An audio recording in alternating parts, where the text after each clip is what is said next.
Hi,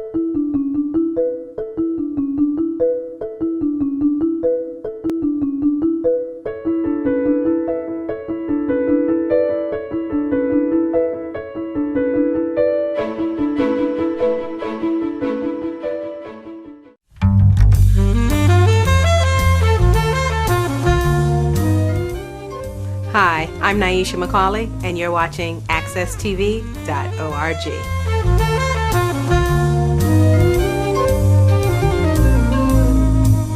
Welcome to another segment of the Grassroots Business Journal. I am your host, Paul Wilusz, where talking business is linked to social media. Today, as our guest, we have Michael Vigeant, the President and CEO of Great Blue Research. Michael, a pleasure to have you on the show. Good morning, Paul. Thank you very much for having me. Excellent. Today we have an opportunity to really get into understanding a little bit of the importance of networking. I think a lot of small businesses tend to use networking, and I think we have an opportunity today to talk with Michael, who really sees networking as a very important component of his business. So with that, maybe tell our audience a little bit about networking. They may have an idea of what networking is about. You just come inside and you start talking with people. Maybe give us a little bit of a background about that. What I really view networking as is opportunities, structured or unstructured, in building relationships for your business and relationships that may benefit your business or create opportunities to connect with folks who might help partners or clients of your own business. So it's really about developing relationships in a structured and sometimes unstructured way. Okay. Now, give an example. Let's take us through that kind of relationship building process. So when you go to an event, or whether you're just meeting someone, how would that process be for you? For me, it starts with a plan. I'm thinking about the event that I'm going to, the types of people that may be there, so I can anticipate potential questions and understand a little bit more about the people that are there. Research, it's our business. Doing a little bit of research in advance of that event can make the event go very smoothly and create more opportunity. Okay. With that, maybe you can explain a little bit about what your business is, what is it about, and then we can get into a little bit more onto the networking side. So our business, Great Blue Research, is a full-service market research firm, and what we do is apply all different types of survey methodology, whether it be phone, email, web-based inbound, outbound, in-person interviews and focus groups. Our job as a whole, our industry, is to help businesses solve problems, whether it's understanding what their customers are thinking, whether they're happy or not and how to fix that, whether it's a new product or service that they're considering offering, what the market for that product or service is, but also understanding the perceptions of that business out in the marketplace. So for us, understanding and networking those folks at any event and understanding what their business is, asking the right questions, learning about their business, listening to what they're doing and what their business problems are. Quite often research can be a solution for them, which is often a low cost option and solution for them. So for us, being at a networking event, understanding who's there, the types of business they do, we may have done work in that space in the past and can speak to that, and they may be suffering from problems that like business did in the past. Okay. Sounds good. Sounds really good, by the way. How important is confidence?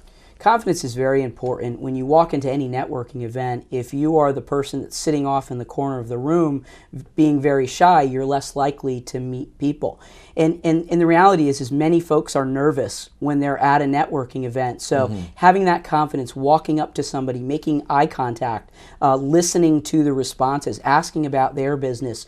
Folks are always more comfortable when you ask them about their business first, because it gives them the opportunity to talk about something that they're familiar with. And by listening to that response and making eye contact and being truly invested in that person and that conversation, it will make the whole experience go better for both of you. So from what I'm hearing from you, listening is important.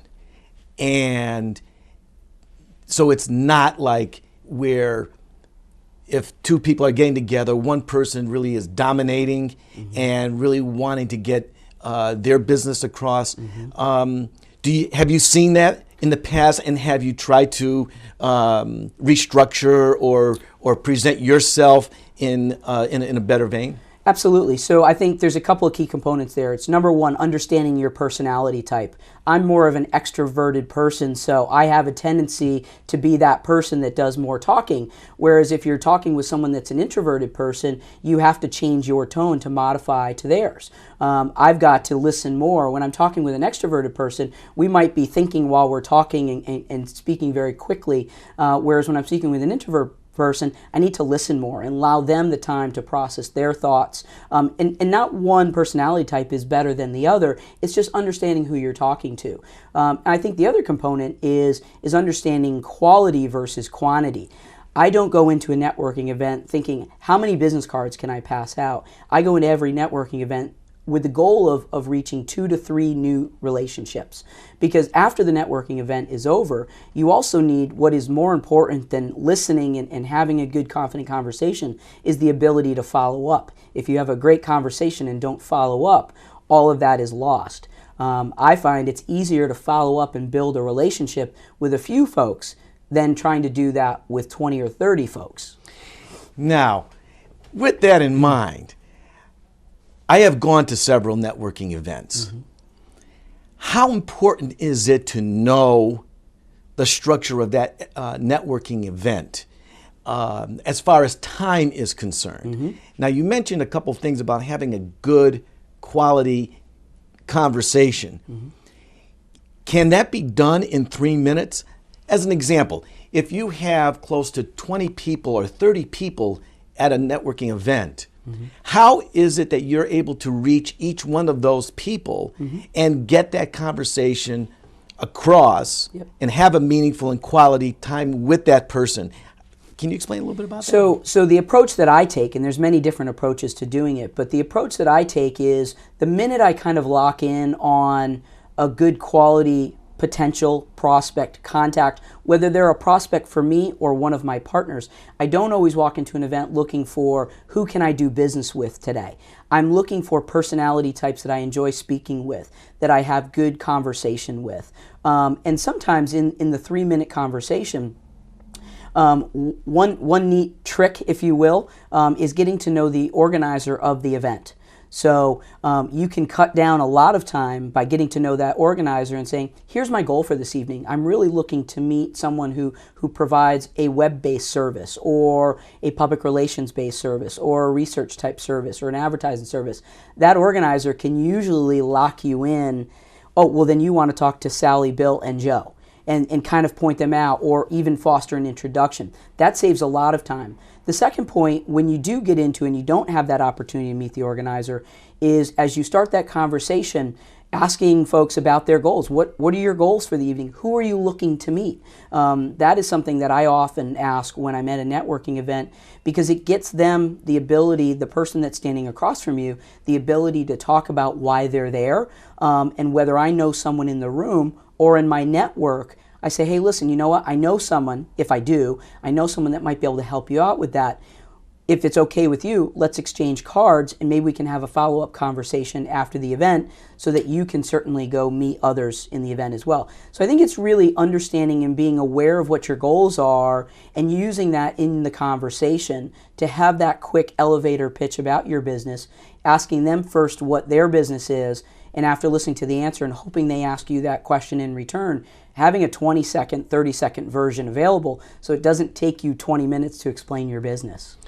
Okay, so with that, I'm hearing that there is a game plan that you need to have when you go to a networking event. Without question. Without question. And my game plan is I practice my short business pitch, if you will, 30 seconds. I practice it in the mirror. It's something that as a public speaker and someone who presents for a living, I've had the opportunity to practice that many, many times. But I want to get across what my business does in a very quick, concise fashion that doesn't come across as sales or pitchy. And then I want to find out what that other person's goal is for the evening.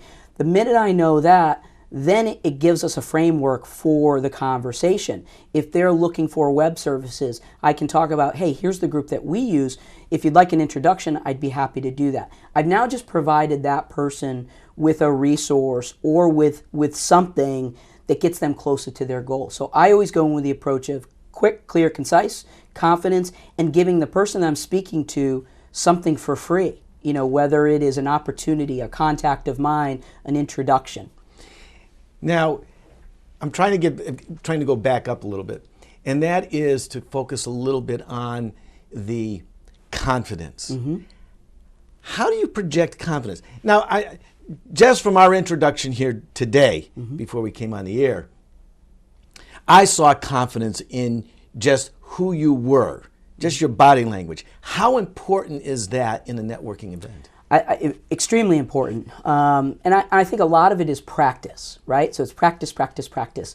I've been in this business now going on 17 years, despite being just shy of 40 by only a couple of months. But I've been in this business since my early 20s, and my mentor really focused on relationship building, understanding our business, practicing the responses and the types of questions that come.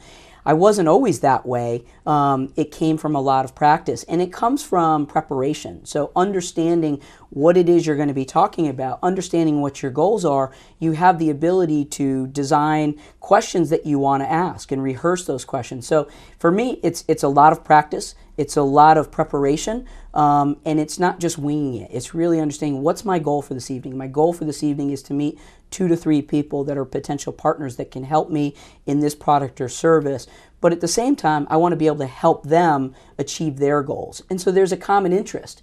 That makes, for me, the conversation a lot more easy to be confident in when your primary goal is to help that person first. Because then it's not all about me. It's about how can I help this person, and they see the trueness and the value in building a relationship, hopefully, with me. What have been the pitfalls in the networking process? Mm-hmm. And I'm talking from the audience standpoint, that maybe people have gone to a networking and how they can improve their networking process. Mm-hmm. Maybe discuss just some of the drawbacks that a person may go through, yep. and that they have to really improve upon. So I think a lot of it is common sense. So when you think about natural behaviors and being polite, you don't just walk up to a group of people and barge your way in and interrupt the conversation. Look for a little lull in the conversation. Ask if you can join that conversation, remembering that everybody's there for the same purpose, to interact and engage. So by doing that in a polite fashion, getting up to speed, listening. Do more listening than you do talking. Some of the pitfalls I see are folks flinging their cards out to everybody they meet. I call them the casino dealers. They're pitching their blackjack cards out. Understanding and not listening to what the other people are saying. Eye contact is extremely important. When you're in a conversation with folks, if they're looking around the room for the next target, if you will, that comes across that my conversation and my time is not important to them. And lack of preparation.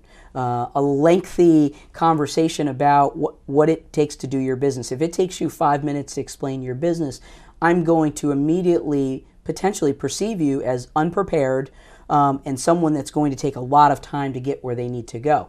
Now, that's assuming that it's a non-complex business. If it's a very complex business, then 5 minutes might be the shortest version that it takes. And from that standpoint, keeping that person engaged and understanding, hey, listen, it takes longer than 30 seconds to explain my business. If you've got a few minutes, I would love to tell you about it. That's being polite and mindful of the person's time that you're standing across from. Wow, that sounds pretty good. I know that for myself, as I said, in being at network events, I think I've stumbled and probably have more of the pitfalls mm-hmm. From what you've just said about that. Michael, I think at this point over here, our segment is up for today. So people that are interested in understanding a little bit more about networking, I hope you learned a little bit more here today. Michael, it's been a pleasure having you on the show. Thank you very much. My pleasure.